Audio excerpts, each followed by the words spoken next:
Chapter 1. Once there was an evil wizard who made a mirror with his dark magic. If anything good or beautiful was put in front of the mirror, the reflection that showed back was only rotten and gray. The wizard laughed. He wanted to show his evil mirror to the whole world. He took it and flew up high into the sky. He flew so fast that the mirror started to shake. He could no longer hold onto it, and the mirror dropped. It smashed into many tiny sharp bits of glass on the ground. The wind blew the glass all over the place. From then on, if one bit of that evil glass blew into anyone's eye, that person would see only the bad and dark in people, no more the good. So it was in that land. Years later, a boy named Kai and a girl named Gerda were friends. They lived next door to each other. Both of them had their bedrooms in the attic. When they opened their attic windows, they were so close they could reach out and touch fingers. An old gutter ran between the two roofs. In the gutter where water ran through, the families had planted a garden with vegetables and roses. It was like Kai and Gerda's very own garden. Now Kai and Gerda's families were both poor. There were no toys to play with. But they didn't mind. They played in their garden on the roof, and were happy. One day, Gerda and Kai were on the roof weeding their garden. All of a sudden, a gust of wind blew by. It blew a sharp bit of that evil glass right into Kai's eye. He stood up, stepping on the roses. "I do not want to weed this stupid garden anymore," he said. "Okay," said Gerda. "Do you know you're stepping on the roses? How about a clapping game?" But Kai cried out, "I don't care if I step on all the roses. And I never want to play with you, Gerda. Ever again." The next day, Kai took his sled into town. That sled was so slow. A big white sleigh was coming down the road very fast. The sleigh came close to Kai, and as it did, it slowed down just a bit. Kai had an idea. He quickly tied the rope of his sled onto the back of the sleigh. Now he could ride behind of his sled. But what Kai did not know is that driving the sleigh was the evil Snow Queen. The Snow Queen, in her white fur coat, had known very well that Kai was on the road. She had slowed down her sleigh when she got closer, to give him a chance to tie on the rope. She did not turn around to look. She knew that Kai was speeding along behind her. Soon he would be near frozen with cold. Then, she knew, it would be easy to make him hers. The Snow Queen drove on. When she knew Kai must be bitter cold, she stopped the sleigh. She went up to the boy. "You want to ride behind my big sleigh?" said the Snow Queen. "I can make it so you do not feel the cold." Kai shivered. "I will give you one kiss on your cheek. Then you will no longer feel cold." Kai nodded. She kissed him on the cheek. He no longer felt cold. "Now, one more kiss," said the Snow Queen. "With this one, you will forget all about Gerda and family." Before Kai could say anything, the Snow Queen had kissed the other cheek. She laughed and said, "If I kissed you a third time on your forehead, you would die. But I have things for you to do for me back at my palace." Then she got into her sleigh and drove on. Kai did not return home that day. Or the day after that. You can imagine how upset everyone was. They said poor Kai must have drowned in the river. Gerda ran down to the river. She called out to the waters rushing by, "Is it true?" The river would not say. Gerda took off her red shoes and held them up. She said she would throw her red shoes into the river if only the river would give back Kai. But the river would not let her throw in the shoes. And that is how Gerda knew that he must not be under the water. But where was he? Gerda went many places looking for Kai. She went to see Witch. The witch tried to trick Gerda into staying with her forever. Gerda ran out very fast, just in time. Then she met a crow. The crow told Gerda that to find Kai, she must go to the palace of a princess. So off went Gerda to the palace of the princess. But she gave Gerda warm clothes and a beautiful coach she could ride on her way. Gerda was riding her coach when a band of robbers jumped up from behind. The robbers were led by a robber girl. The robber girl made Gerda go into the back of the coach. Then she took the reins. And Gerda was her prisoner. Poor Gerda. She had lost her coach. She was a prisoner. And she had no more clue that ever where to find Kai. The robber girl took Gerda back to the house where she lived. Gerda must sleep in the barn, in a corner next to a reindeer. When the robber girl had left, Gerda cried out, "Oh Kai, where are you?" Two white dove birds up high in the loft of the barn heard her cry. Said one dove to her, "We remember seeing that boy Kai you speak of." "You do?" said Gerda. "What a sad day that was," said the other dove. "That was when the Snow Queen drove by on her sleigh. The boy Kai was riding behind on his sled, very fast. "We were sitting in our nest," said the first dove. "When that evil Snow Queen passed by, she turned and breathed on us." The dove could not finish, and the other one said, "Only my brother and I lived after that." "How terrible." "I am so sorry for you," said Gerda. "But you saw my dear Kai. Where was the sleigh headed?" "Most likely the Snow Queen was going to her palace in Lapland," said the first dove. "That's where is snow and ice all year long." "How will I ever find this place, Lapland?" said Gerda. Then the reindeer, who was roped to a post, spoke up. "I know all about Lapland," said the reindeer. "It is where I was born."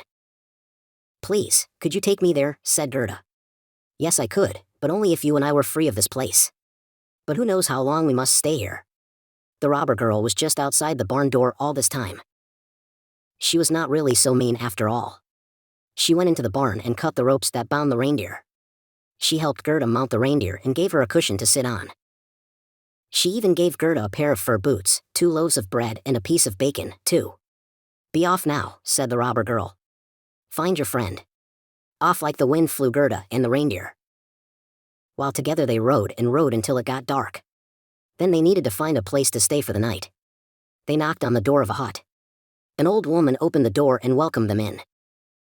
Gerda and the reindeer told her about their search to find Kai. The old woman said, "You still have a long way to go to get to Lapland. The Snow Queen's palace is 100 miles away." "How will we find it?" said Gerda. "The windows of her palace burn with a blue light that can be seen from miles around," said she. "You can't miss it. But when you get there, do not go right up to the palace. First, look for a cabin nearby with a red door. Inside that cabin lives a Lapland woman I know." The old woman picked up a piece of dried fish and wrote some words on it. "Give her this fish," said the old woman, "and she will help you." The next day, the reindeer and Gerda rode as fast as they could. They flew like the wind for 3 days. On the 3rd day, they saw blue lights from afar. When they got closer, they saw it was a large, dark palace. Nearby, just as the woman had said, was a cabin with a red door. Very cold they were by then, and hungry too. And glad when a Lapland woman opened the door and let them warm themselves by her fire. Gerda told her that they had come looking for her dear friend Kai. And that Kai was last seen with the Snow Queen. She handed the fish to the Lapland woman. She read the words on the fish 3 times.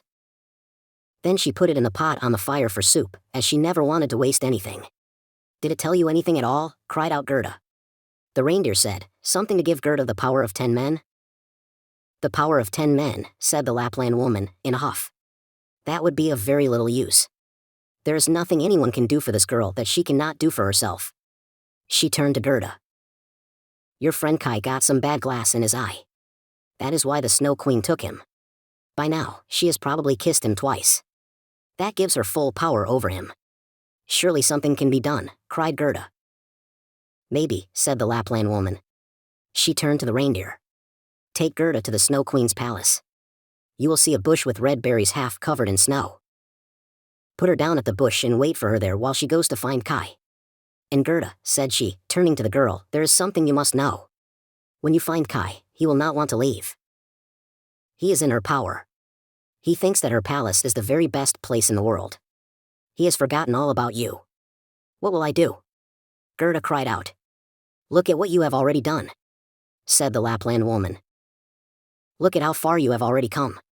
And so Gerda mounted the reindeer, and off they went. The palace of the Snow Queen.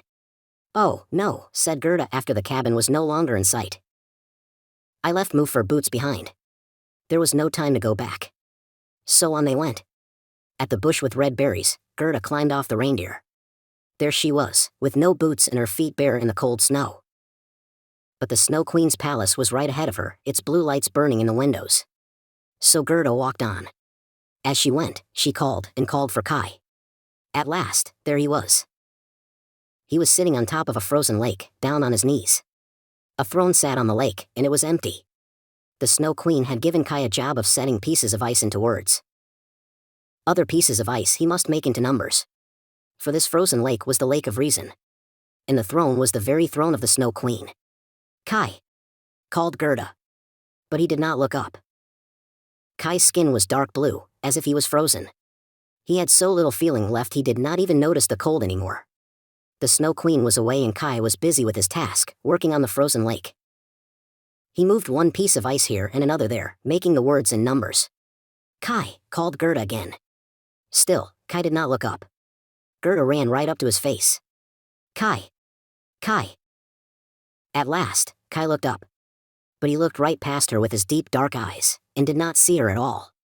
Gerda burst into tears. Cold and cutting was the wind on that lake. As Gerda cried, "Kai, where are you?" one of her tears blew right onto Kai's face. The tear burned his face until his whole face felt hot. Then Kai, too, was crying. "Gerda," said Kai, "is that you?" Kai shivered. He cried with joy, for the evil bit of glass was washed from his eye. Kai took Gerda's hands. Though they were both frozen cold, each of them dealt warm inside. Gerda and Kai walked hand in hand back to the bush with the red berries, where the reindeer waited. As they walked, the sun came out and warmed and dried them. The wind stopped and birds started to chirp. Before they knew it, there was the reindeer, in front of them. The reindeer took them back to the first old woman, who gave Gerda a new pair of fur boots. Each of them got a fur hat, too. As the reindeer carried them on the long road back home, who came along the road but the robber girl? She was riding the coach she had taken from Gerda, but Gerda was glad to see her, just the same. The robber girl said to Gerda, "So this is the friend you traveled all the way across the world to save. I hope he was worth it." They all smiled. The robber girl said they should on her sleigh and she would give them a lift home. By the time they finally got home, it was summertime. And much to their surprise, they were all grown up. In the years that came to be, Gerda and Kai stayed the best of friends.